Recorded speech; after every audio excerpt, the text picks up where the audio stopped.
देव के बड़े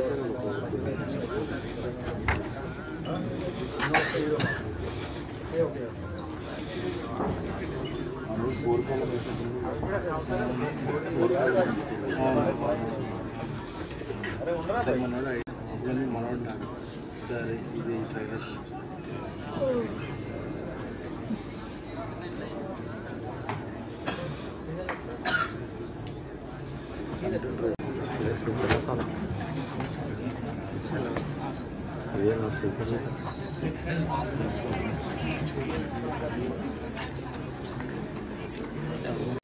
అండ్ పేరు జ్ఞానసాగర్ ద్వారక. సరోజన్ అంటే నాకు చాలా ఇష్టం అండి. నేను ఆయన టైటిల్స్కి పెద్ద ఫ్యాన్ యాక్చువల్గా. తమిళ్ తెలుసుంటే పోర్కలం టైటిల్ కూడా వెరీ పవర్ఫుల్ టైటిల్. పోర్కలం కావచ్చు, నిర్బంధం, సూర్యాస్తమయం అని ఇంకోటి ఉండే అది. అండ్ విశ్వప్రభు చెప్పినట్టు యాక్చువల్గా నాకు ఆయన నటుడికి చాలా ఇష్టం, డైరెక్టర్కి కన్నా కూడా. నేను పర్సనల్గా మెసేజ్ చేశాను అన్నకి, అది నిర్బంధం అవి చూసినప్పుడు ఏం పర్ఫార్మెన్స్ అన్న, అసలు మామూలుగా నేను ఎక్స్పెక్ట్ కూడా చేయలేదు ఇంత అని. ఒక జెన్యూనిటీ ఉంటుంది ఆయన కళల్లో, క్యారెక్టర్ను ఓన్ చేసుకునే విధానం కావచ్చు, లేకపోతే ఆ వాయిస్ కంప్లీట్లీ డిఫరెంట్. అంటే ఎంతో బిలీవ్ చేస్తే కానీ అది డెలివరీ అవ్వదు. అది అంటే వర్క్ చేస్తున్నప్పుడు యాక్టర్స్తో నాకు అది కనిపిస్తూ ఉంటుంది. సరోజన్న ఇస్ లిటరల్గా ఏంటంటే జెన్యూన్ ఫ్రమ్ ద హార్ట్, అందుకని అంత బాగా పర్ఫామ్ చేయగలరని నేను అనుకుంటున్నాను. ఆయన ఏంటంటే ఋషిలా బతుకుతుంటాడు సమాజానికి దూరంగా. ఎప్పుడో ఇటువైపు వచ్చినప్పుడు కూడా అది ఓన్లీ సినిమా మాకు డబ్బింగ్ లో కల్పిస్తుంటాడు. ఎక్కడ చూసినా ఏదో తపస్సులో చేస్తుంటాడు ఒక సినిమాని సరోజన్న. నాకైతే అన్న టైటిల్స్ అన్ని ఇష్టం అని చెప్పినట్టు, నాకు ప్రాపర్ గా మెయిన్ స్ట్రీమ్ సినిమాకి ఎంటర్ అవడం కోసం దిస్ ఇస్ యాప్ టైటిల్ అన్న పరాక్రమం. మీ పరాక్రమం తెలుస్తుంది ప్రపంచానికి ఈ సినిమాతో. And I hope the film do well in the theatres and all the very best అన్న ఎంటైర్ టీమ్ కి. ఎవరెవరు యాక్ట్ చేశారో చాలా చూసి ఉంటారు సరోజన నాకు తెలుసు. సో ఎవరైతే ఈ సినిమాలో యాక్ట్ చేశారో వారందరూ క్వాలిఫైడ్, యాక్చువల్ గా already qualified. So congratulations everyone and wishing good luck. Thank you. నా పేరు శశాంక్ వెన్నెలకంటి. యాక్చువల్గా నేను రైటర్, బట్ ఈ సినిమాతో బండి సరోజ్ కుమార్ గారు నన్ను ఒక యాక్టర్గా పరిచయం చేస్తున్నాను. నేను ఆయన మాంగళ్యం అనే సినిమాలో 2 పాటలు రాయడం జరిగింది. అప్పుడు కూడా నేను ఆయన నాకు అంతకు ముందే నిర్బంధం సినిమాలోనే ఆయన ఫేస్బుక్ ద్వారా రిక్వెస్ట్ పెట్టి సడన్ ఫోన్ చేసి మీరు యాక్ట్ చేస్తారా అని అడిగారు. నేను చేయొచ్చు, బట్ అదే నేను చెన్నైలో ఉన్నానని చెప్పాను. అప్పుడు అది ఆయన కోవిడ్ టైంలో తీసుకున్నారు. సో అందుకని కుదరలేదు, ఇప్పుడు అక్కర్లేదు, తర్వాత మనం కలుద్దామని చెప్పారు. మాంగళ్యం అప్పుడు ఫోన్ చేసి 2 పాటలు రాస్తారా అని అడిగారు. నేను రాస్తానని చెప్పి అప్పుడు we just become almost friends లాగా కొన్ని రోజులు. అంటే ఆయన ఫ్రెండ్ ఎవరు అంటారు. సో అందుకని వీఆర్ బీన్ కొలీగ్స్. ఆయన మాంగళ్యం సినిమాకి నేను పాటలు రాసేటండు. అప్పుడు బాగా పరిచయం అయ్యి నాకు ఆయన పర్సనల్ గా నచ్చడం జరిగింది. ఆ సినిమాని తమిళ డబ్బింగ్ అప్పుడు కొన్నిసార్లు కలుస్తున్నప్పుడు ఆయనకి నాలో ఏదో యాక్టర్ గా కనిపించారు. ఇందులో ఒక ముఖ్యమైన ఇంపార్టెంట్ సపోర్టివ్ రోల్. ఇన్ఫాక్ట్ నాకు కొంచెం ఛాలెంజింగ్ ఉన్నది. నా పర్సనల్ లైఫ్ కి ఏ రకంగానూ సంబంధం లేదు. అటువంటి ఒక peculiar character, but very interesting character, funny character అది నాకు ఇచ్చారు. నాకు కూడా ఎక్స్పీరియన్స్ చాలా బాగుంది. వెంకట్ ప్రసాద్ గారు డిఓపి, ఆయన 100% లవ్ పౌర్ణమి అన్నిటికి చేస్తున్నారు. ఆయన గురించి మీకు తెలుసు. ఆయన ఒక సినిమాటోగ్రఫర్ గా అందరికీ తెలుసు, బట్ ఆయనకి స్క్రిప్ట్ నాలెడ్జ్ ఆయనకున్నంతగా ఎవరికి ఉన్నట్టుగా నాకు అనిపించలేదు. అంతా ఆయన చాలా డీప్ రీసెర్చ్ చేశారు. సో ఆయనతో నాకు ఈ సినిమా అప్పుడు ఈ అనుభవం చాలా బాగుంది. ఇదంతా నేను పైపు లేయర్లో చెప్పొచ్చు కానండి, but this is what actually. But బండి సరోజ్ కుమార్ గారి నుంచి నేను ఒక 2 ముక్కలు చెప్పాలి. జనరల్ గా సామాజిక అంశాలని తీసుకొని రియలిస్టిక్ ఫిల్మ్స్ చేయగలగడం అనేదే కష్టం. అందులో రియలిస్టిక్ ఫిల్మ్ లో మళ్ళీ ఒక తెలియని ఒక సినిమాటిక్నెస్ ని ఎక్కడో, అంటే లైక్ మనకి సినిమా చూస్తే ఒక చిన్న ఎక్కడెక్కడ సినిమా చూసినప్పుడు కొన్ని ఏ రకమైన ఎమోషన్స్ కలుగుతాయో అవి అలాగే ఉంచుతూనే, అంటే హీరో, ప్రేమ, ఇటువంటి అన్ని విషయాలు ఉంచుతూనే ఒక what we call so called commercial film గా దాన్ని తీసుకొస్తూనే మెయిన్ స్ట్రీమ్ ఫిల్మ్ గా తీసుకొస్తూనే అటువంటి డీప్ విషయాలు అంటే నాట్ ఓన్లీ వన్ ఆస్పెక్ట్. ఇప్పుడు రకరకాల సినిమాలో కూడా మనకి ఏదో ఇప్పుడు నిర్లక్ష్యం మీద సినిమా ఉంటుంది, లంచం మీద సినిమా ఉంటుంది, అట్లా కాదు. ఈయన సీన్ కి ఒక విషయాన్ని ఎంచుకుంటారు, ఆ విషయాన్ని ఆ సీన్ లో బ్లెండ్ అయ్యేలాగే చెప్పగలరు. As a writer I'm a fan of him. అది ఆయనకే చెప్పాను చాలా సార్లు. అంటే what ever he writes that is true. First of all ఒక ట్రూత్ అడ్రస్ చేస్తే ఆ డైలాగ్ ఎప్పుడు బాగుంటుంది. యాజ్ ఎ డైలాగ్ రైటర్ గా అది కొటేషన్ కూడా ఉంది, దాన్ని బేస్ చేసి చెప్తున్నాను. అట్లా ఆయన he writes truth. And director గా అఫ్ కోర్స్ ఇది నేను దగ్గర ఉండి చూసాను కాబట్టి ఎక్స్పీరియన్స్ చాలా స్మూత్ గా మరి యాక్టర్స్ దగ్గర పని తీసుకున్నారు ఆయన. సో నెక్స్ట్ వాట్ ఎవర్ ఆయన డైరెక్షన్ స్కిల్స్ అండ్ మ్యూజిక్, నేను చెప్పాను లాస్ట్ 20 పాటలు రాశానని చెప్పి, అవి కూడా చాలా మంచి పేరు వచ్చాయి. సో వాట్ ఎవర్ హ్యాస్, అది అందరూ చెప్పింది ఆయనకి అన్ని క్రాఫ్ట్స్ మీద గ్రిప్ ఉంది అది ఇది. బట్ గ్రిప్ ఉండడం అంటే అది అన్ని తెలుసుకోవడం కాదు, అవి పూర్తిగా తెలుసుకోవడం, కూలంకషంగా దాంట్లో ఒక ఎక్స్పర్టైజ్ ఉండడం అనేది కష్టం. ఆయనకు అటువంటి ఎక్స్పర్టైజ్ అయితే ఉందని నేను అనుకుంటున్నాను.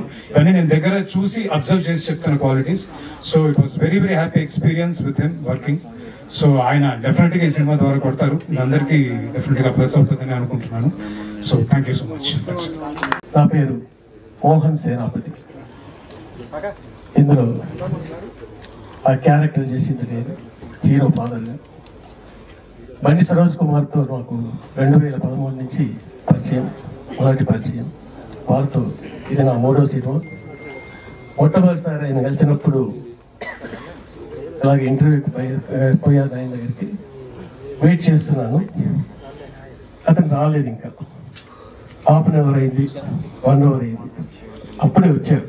వస్తే అన్నాడు ఇంకా 10 నిమిషాలు చూసి నేను వెళ్ళిపోయేవాడిని అని ఆయన మూట్గా చెప్పాను. ఆయన లోపల రమ్మన్నారు. మీ సూటితనం నాకు నచ్చింది, మీరు ఇందులో క్యారెక్టర్ చేస్తున్నారని చెప్పారు. 2013. అప్పటి నుంచి మా ఇద్దరి మధ్య స్నేహంగానే కొనసాగుతుంది. ఆయన డైరెక్టర్ గాను నేను ఆర్టిస్ట్ గాను ఎప్పుడు చూడలేదు. ఆయన చాలా గౌరవిస్తారు నాకు, సార్ అని. వారిని కూడా నేను సార్ని గౌరవిస్తాను. ఆయన సినిమా తీసే విధానం బహుశా అందరికి ఆశ్చర్యాన్ని కలిగిస్తుంది. స్క్రిప్ట్ మీద ఆయన మెదడులోనే రాసుకుంటాను. దాదాపు అందరు రచయితలు ఏ హోటల్లోనూ ఎక్కడో కూర్చొని నెలల కొద్దీ వారాల కొద్దీ స్క్రిప్ట్ తయారు చేసుకుని డైలాగులు తయారు చేసుకుని రెడీ పెట్టుకుంటారు. కానీ అతనే అప్పటిదప్పుడే రాసేస్తాడు డైలాగ్. అతని మెదడులోని తప్పడే పేపర్ తీసుకుంటాడు, ఆ డైలాగ్ ఇస్తారు, ఆ డైలాగ్ మాకు ఇస్తారు, మీరు చెప్పండి అంటారు. అది దానివల్ల ఏమవుతుందంటే డైలాగ్ చాలా న్యాచురల్గా వస్తుంది. ఆలోచించి రాసిన డైలాగ్ అంటే అందులో ఆర్టిఫిషియల్ ఉంటుంది, ఎప్పుడు రాసి పెట్టుకున్న దానికి. అప్పటికప్పుడు ఆలోచనలు డైలాగ్స్ చాలా న్యాచురల్గా ఉంటాయి. మాలాంటి ఆర్టిస్టులకు చెప్పడానికి కూడా ఈజీగా ఉంటుందండి. అలాంటి ఈజీ పదాలతో అతను డైలాగ్ రాస్తాడు. ఆర్టిస్టులకు కూడా చాలా ఈజీగా చెప్పడానికి ఉంటుంది, అందులో ఇన్వాల్వ్ అవ్వడానికి కూడా కారణం అవుతుంది. ఇక సరోజ్ కుమార్ గురించి అందరూ చెప్పారు, నేను చెప్పేది ప్రత్యేకంగా ఏం లేదు. వారితో ఈ స్నేహం ఇలాగే కొనసాగాలని, ఈ మా పరాక్రమం విజయవంతంగా పరాక్రమంగా ఆడుతుందని పూర్తి నమ్మకంతో మేమంతా ఆర్టిస్టులు ఎదురు చూస్తున్నాము. వారికి ఈ విజయం కలిగించాలని ఆ భగవంతుని ప్రార్థిస్తూ సెలవు. థ్యాంక్ యూ సో మచ్ ఇంత మంచి ఛాన్స్ ఇచ్చినందుకు.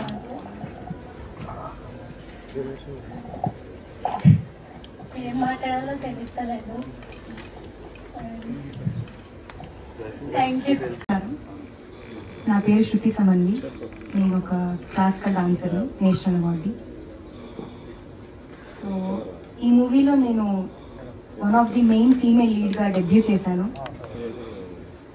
ఇంత మంచి మూవీకి నన్ను ఈ రోల్కి సెలెక్ట్ చేసినందుకు బిఎస్కే సార్కి thank you so much.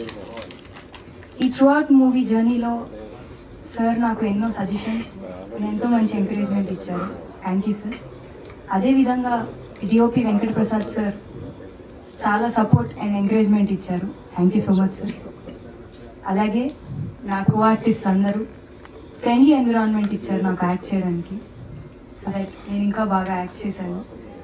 So ఈ మూవీలో యాక్ట్ చేసిన ప్రతి ఆర్టిస్ట్కి, వర్క్ చేసిన ప్రతి టెక్నీషియన్కి, ఈ మూవీ టీమ్ మెంబర్స్ అందరికీ all the very best and best wishes.